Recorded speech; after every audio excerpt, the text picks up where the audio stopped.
Natagpuan namin ang maginang ito na nakatira sa mismong kulungan ng aso. Grabe ang kanilang kalagayan. Masasabi bang ito ay isang tahanan? Tagusan dito ang hangin at ulan. Sila daw ay naligaw sa lugar na ito. At may nagpatuloy sa kanilang isang kababayan natin na nagmagandang loob. At isa pa rito, ang anak na babae ni nanay ay dumaranas ng depresyon.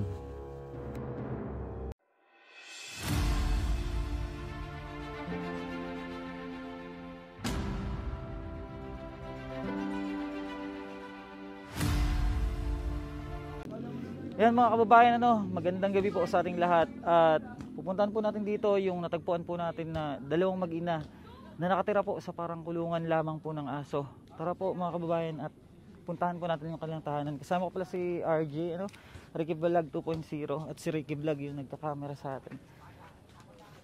Yan. Ito yung bahay nila Tingnan niyo naman mga kababayan yung bahay nila. Napakaliit po. At ito yung paligid Grabe. Mga kahoy lang po siya na pinagdikit-dikit, pero ang lalaki ng awang. Tara po at tingnan natin kung gising pa sila nanay. Hi Nay. Nay. Magandang gabi. Tulog na kayo? Ha? Ano Nay, Naligo ako. Kumain na kayo? Wala pa, nagsasayang pa sila nanay. Hindi pa kayo nakain? Hindi daw sila nakain. Ba't dito kayo nakatira? Ang liit ng bahay nyo. Ha? Ano natin si nanay? Nay, pwedeng bangon kayo? Ito yung bahay nila mga kababayan Napakaliit lamang po. Paano kayo nagkakasya dyan? Kayong anak nyo po siya? Ay, napakaliit lang. Tapos salasalabat yung kanilang mga dingding. Salasalabat na kahoy. Nilalamig kayo? Natural kasi. Tingnan nyo yung dingding nyo. Talagang tatagos yung mga hangin dito Tingnan nyo po. Tapos naulan. Natulo dyan. Matagal na po kayo dito nakatira? Ha? Mga ilang pa lang po? Kalimutan ko, kaya galing pa ako sa Manila. Galing kayong... Hindi na ito rin. Atong pinuntahan naman. Mahiyain yung anak nyo, Nay. Hindi nagpapakita. Bakit? Ano pong pangalan nyo, Nay? Nini? Nini? Tapos yung isa, yung anak nyo? Bingbing ito. Si Nene po at si Bingbing. Ano yun ang tunay yung mga pangalan? Judian ito siya. Paano kayo kumakain? Anong mga kagamitan nyo? Tula. Wala kayong mga gamit? Paano yun? Anong kinakainan nyo? Tula Grabe po, ang liit po ng bahay nila. Kung papasok ako sa loob, hindi na po ako kakasya. Kasi parang kulungan po ng aso. Kulungan ito sa aso. Kulungan po yung aso? Nila, aso. Kulungan nga pala po daw talaga ito ng aso. Ba't yun kayo tumira? Dito lang kami, kaya natulog mo kami doon sa bayan. Gabi. Sa Umaga dito lang kami. bayan kayo natutulog? Sa kalsada? Doon sa kuwan. Sa mismong Ha? bahan, Ano ba? unahan. Tindahan ng... sa bangko. Okay, natulog. Ano yan? May asawa ba yung anak niyo, Nay? Ikaw, may asawa ka? Asan ang asawa mo? Wala na. Nay, labas ka dito, Nay. Usog ka dito para makita naman kayo dyan. Be, nahihiya ka? Ilang taon na yung anak mo, Nay? 20? O kayo, ilang taon na kayo? Para pang mag-senior. Ha? Be, hindi ka nag-aaral? Bakit? Wala man natulong sa mga Gusto mo mag-aral? pinsan ko, wala. Asan ba yung mga pinsan nyo? Grabe Layo yung kalagayan dito, sa nila. nabutas yan. Nabotas? Sino ba yung nakakilala sa kanila? Sino nakakilala sa kanila? Sino nakakilala dito sa kanila? Sila nanay, pinatuloy daw yan dyan. Bakit? Pwedeng makausap sila? May kakausapin po tayo, At Nay, bakit dito kayo tumira? Kaya gusto. Dito man kami Pinatira kayo? Mm. Bakit sa kulungan ng aso kayo? Wala naman, matagal na ito kung wala na aso na nila. Laki naman ito. Itim. Nay, magandang, ay, ano yung nahulog? Wala yun. Ano yun? Wala yun. Sapatos yun nasira. Ah. Nay, magandang gabi. Dito po talaga sila nakatira sa kulungan ng aso? Hindi. Yaan. Nagpunta sila dito ng ano sa akin. Sabi niya, Nay, pwede ba makipaligo? Di sabi ko, pwede. Sabi ko ganon. Tapos ngayon sabi naman tong isa ko, parang nanghihinaan niya, pakainin mo. Binigyan kong pagkain. Naligaw lang sila dito? Naligaw lang sila. Tapos sabi naman tong isa ko, papunta mo rito, pakainin mo kasi tao naman yan eh. Sabi nga, pinakain ko sila. Oo. Tapos ngayon hindi na sila, napunta na lang sila dito pagkakain. Naalis din yan sila. Umaalis sila, Oo. pero nabalik. Nabalik sila. Kaya hindi naman masama ang pag-ano ko. Pinapakain ko sila. Bago makakain sila, maalis na naman. Para may matutuluyan lang, pinatuloy nyo dito. Oo, kasi Kawawa naman din kasi. naawa nga ako dyan. Parang, ano po yung anak niya? Parang may Oo. may problema. Mayroon nga, mayroon. Pati po yung nanay, Hindi naman. Yung anak lang. Oo. Sabi ko nga, hindi nagwawala. hindi naman. Sabi ko nga, Ros kahapon, Ros, tulungan mo ako kasi alam mo naman, mga apo ko nandito lahat sa akin. Mabuti ka ako kung may mga trabaho, ang mga magulang niyang ka ako, stay in. Oo. Sabi ko Bali nga, kayo ang nagpapakain sa kanila. papakain. Pang umaga, kape, minsan kanin pinapakain ko. Ay, siyempre, sana kukuko. Pero totoo po na kulungan to ng aso nyo. Oo, sabi nga niya, Bakit? sabi Yan nga niya, sila- ito nga, kaya nga, sabi naman itong isa ko, okay lang din sa kanila. Nandyan okay lang daw, sila. sabi nga nun, okay lang kami dito kung saan niya doon, nasa kalsada kami natutulog. Oo, Minsan, kaysa sa naaway pa daw kalsada, sila. dito na lang. Oo. Diyan na lang kami anya. Sabi naman itong isa ko, uy, nakakahiya. Bakit nakakahiya niya? Baka madaan. Tagusan ng tubig dito kapag umuulan. Oh, hindi pong- naman. May tabing sila. Nagtatabing. Oo. Anong pinto nila? Ito lang. Ayan lang ang pinto panara nila. Grabe ang pintuan nila. Oo. Ito lang. Naawa nga, mabuti kung may bahay pa kami. Eh wala, mga Opo, apo ko nandyan oo. sa At akin lahat. Malaking Doon tulong. na lang kami. Nandyan na walang dingding. Malaking tulong na rin po na may natuluyan sila Oo. kaysa sa kalsada lang sila. At Oo, sa kalsada nga noong. ilang taon pa lang yung babae? 20 yan na no? Taga saan daw po sila? Probinsya. Probinsya pa sila galing? Probinsya nga yung galing.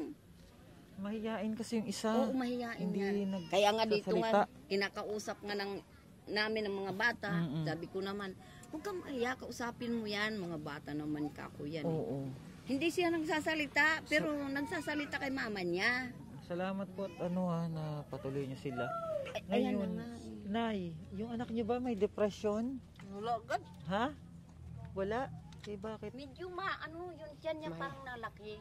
Oh, Wala sa baka vitamin. buntis. Hindi naman daw. Vitamin. Nay, hindi yan buntis yung anak niyo? Be, hindi ka buntis, be? Di man. Vitamin lang. Malaki Wala. yan siguro. Hindi siya Baka, nagsasalita. Sakit sa tiyan. Ano ba? Walang sakit yung anak niyo, Nay? Grabe yung kalagayan nila dito. Ayan na nga eh. Sus, Naawa nga ako dyan. Naawa nga yung mister wala ko. man lang silang gamit. Ayan lang. Binigyan ko nga ng kumot kasi wala talaga silang damit. Lamig na Walang lamig kumot. siguro yan sila dito. Ay, nasa simentong tinutulugan Opo, nila. sa may bangko nga daw po, Oo. sabi niya. Doon yan. Sa may simbahan. Doon yan. Katatapos kakain, naalis sila. Mm-mm. Ito pa, doon pa, sa dulo pa. Grabe no. At buti may mabait po na nagpatuloy sa kanila dahil naligaw lang po pala itong mag-ina na to dito. Tapos pinatuloy sila. At si nanay ang may gusto na rin na dito sila muna. Oo. Yan Oo. siya talaga may gusto. Ayaw nga ng Dyan sila. mister ko. Kasi nakakahiya, kulungan ng aso. Sabi nga ng mister ko, nakakahiya naman nga diyan kayo. Okay lang anya sa amin. Sabi niya, okay lang Okay sa lang amin daw. yan. Oo. Kasi doon anya, minsan inaaway sila doon sa may bangko, Opo. doon sa inaano nila sa may gwardiya. Sabi niya, Pinapaalis sila. oo, pinapaalis sila. Minsan nag-aaway pa daw doon. Mm-mm. At buti natagpuan ka namin dito, Nay. At Nanhinga nga ako kay Noriel ng tulong. Opo. Sabi ko, Noriel, sabi mo na kay Benji, tulungan niya ako kasi nahihirapan na nga ako. Siyempre, ang Oo, gastos. kargo nyo sila. Kayo ang Para- magpapakain. Ang payat-payat nga yan nakarating dito. Parang nanghihina yan. Malayo pa. Minsan walang silang kain. Ayun, nung makarating, naalagaan ko ng pagkain. Oh, salamat kayo na may natagpuan kayong mabuting tao. Pinatuloy kayo dito. Ano ba tong mga ano nyo dito? Wala yan. Mga sapatos. Wala. Akala ko ano yung nahulog ka rin. Ang gamit do lang Walang kumot. kumot nga. May mga damit naman kayong dala. Wala nga yan lang. Ha? Ang nga kami short, mga short. 4 lang, tapos wala kayong mga short. Wala. Grabe. At kami po kasi pauwi ng Isabela, mga kababayan. Bali, sila Tres TV muna ang mag-update sa kanila sa inyo. Ayan sila, Tres TV at si Rose Vlog. Ayan. Habang nandun kami, kayo muna ang bahala sa kanila, ha? Pero sa ngayon, magbibigay tayo ng bigas. Nay, bigyan namin kayo ng bigas, ha? Tapos, nagsasaing po ba sila? Hindi, sinasakop na lang namin yan. Dito mo na yan. At kasi, ikaw na lang bahala, Nay, ha? Ito si Nanay. Kung gusto mo, sila naman nagsasaing, i-ano mo na sa kanya. Sa kanila na lang. Oo, yung bigas. Kasi sila yung nagpapakain sa inyo. Grabe, para talaga kayong naging para kayong naging mga dyan sa loob. Kaya nga sabi ko sana, gusto nyo, makauwi kayo. Sabi ko naman niya. Saan ba daw po ang probinsya? Probinsya, doon sa doon yan, sasakay na sila Sa? para Tacloban. Kalbayog, Tacloban. Malayo pala ang lugar nyo. Paano kayo nakarating dito, Nay? Nagsakay kayo ng barko? Ban. Anong ban? Ban ang sinakyan nyo? Buti may pamasahe kayong nadala. Mayroon pa man ako tinatago pa. May pera kayo. Magkano pinamasahe nyo papunta dito? Sila na nagpamasay sa ban. Ang sinakyan. Ang pamasahe papunta doon, nasa 2,000. 2,000 at sa Mag-isa. Isa sa inyo, 2,000, bali 4,000. Pinamasayan kayo pabalik dito? Ay, papunta dito sa Laguna? Bakit daw? Doon na sa Manila na. Dito wala. Wala ba kayong mga kamag-anak? Mag-anak din naman nag-ano sa amin. Ano? Maliit na bahay nila. Ha? Maliit. Pangit ang mga bahay nila? Lalaki ang manatulog. Mga lalaki ang mga natulog.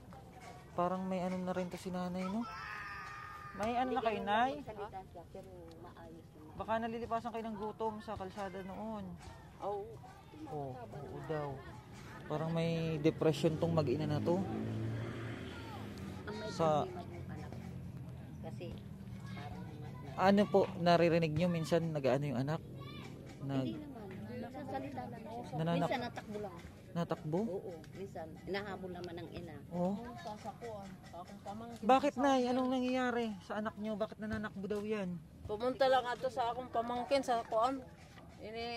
Southville. Gusto pumasyal. Tapos nanakbo. Wala naman. Dapat mapa-check upan yung anak mo. Kasi baka may diferensya ang niya. Nalaki pa yung tiyan. Tapos based sa mga tao dito, hindi daw nagsasalita. Pero kanina naman nagsalita. Be! Ano pangalan niya, Nay? Mayan ito. Ano pangalan niya, Nay? Bibing? Bingbing ito. Bingbing! Nag-ano lang siya ng buhok niya. Wala naman suklay. Ha? Wala kayong suklay? Wala mong suklay dito. Saan na? Diyos ko. May mga kayo, damit, 4 lang dala nyo. Short, wala. Di, may panty kayong dala. Wala rin. Tatlo lang sa amin. Laban na namin. May panty naman. Akala ko wala kayong dalang panty. Palit-palitan sila ng panty? Palit-palitan lang kay Nay? Ay, grabe. Hindi pwedeng palit-palitan ng panty. Dapat tigi-isa kayo. Ay, tigi-isa. Meron kayong kanya-kanya. Grabe naman. Ang hirap po ng kalagayan nila, mga kababayan. At buti po na padpad tayo sa lugar na to. At yung bubong nila, tabla ito, tabla. Oo, tabla yan. Tabla. Di, nabuhos yung tubig dyan. Linagyan ko ng Nabuhos, Nay? Nabuhos daw yung tubig. Asan kaya ang pamilya at asawa nito ni Nanay, no? Patay na yung asawa mo. Yung mga kapatid mo. Sa nabutas. Kakaawa yung kalagayan nila dito. Grabe. At mga babayan, papaikot ko kayo kay Ricky Vlog. Ikutin yung kanyang bahay. Tingnan nyo po ang kalagayan nila. Grabe. May pa. Ano po ito? Ito yung anuhan ng lagayan nila ng katul. lagayan ng katol. Grabe, Sulubos Napakaliit. Malamok. Grabe ang bahay nila. Ha? Wala na nga. Tapos, grabe no, napakaliit. Kung kulungan nga ng aso. Kasi sila, Tingnan mo naman mga kababayan, no? pares Oh, naman maliit. napakaliit ng kanilang bahay. Grabe. Oh. Tingnan mo naman, parang kulungan ng kulungan talaga, hindi parang. Ano? At mga kababayan, Nay, maraming salamat sa pagpapatuloy niyo sa kanila, ha. At po, may pupuntahan pa po kasi kami. Pero babalik po kami dito, ha. Titingnan po namin kung saan yung matutulong namin sa pamilya nila. Nay. At salamat po sa pagpapatuloy. At sila Tres TV muna ang bahala diyan kila nanay. Nay, doon na muna kami, ha, kasi gabi na. Babalik kami sa bukas o kaya sa isang araw, ha. Mag-iingat kayo, huwag kayong aalis dito, ha. Hindi naman. At Papaalam mga kay oo, nanay. magpapaalam kayo. At yung anak mo, bantayan mo. Baka magtatakbo, ha. At ayun mga kababayan, at hanggang dito lang po muna yung vlog natin sa buhay ng mag-inang to. At i-update po namin kayo sa susunod na mga araw. Maraming salamat po and God bless. At ito po yung kwento ng buhay ng mag-ina na nakatira po sa kulungan ng aso. Ayun, salamat po and thank you so much. Bye bye po.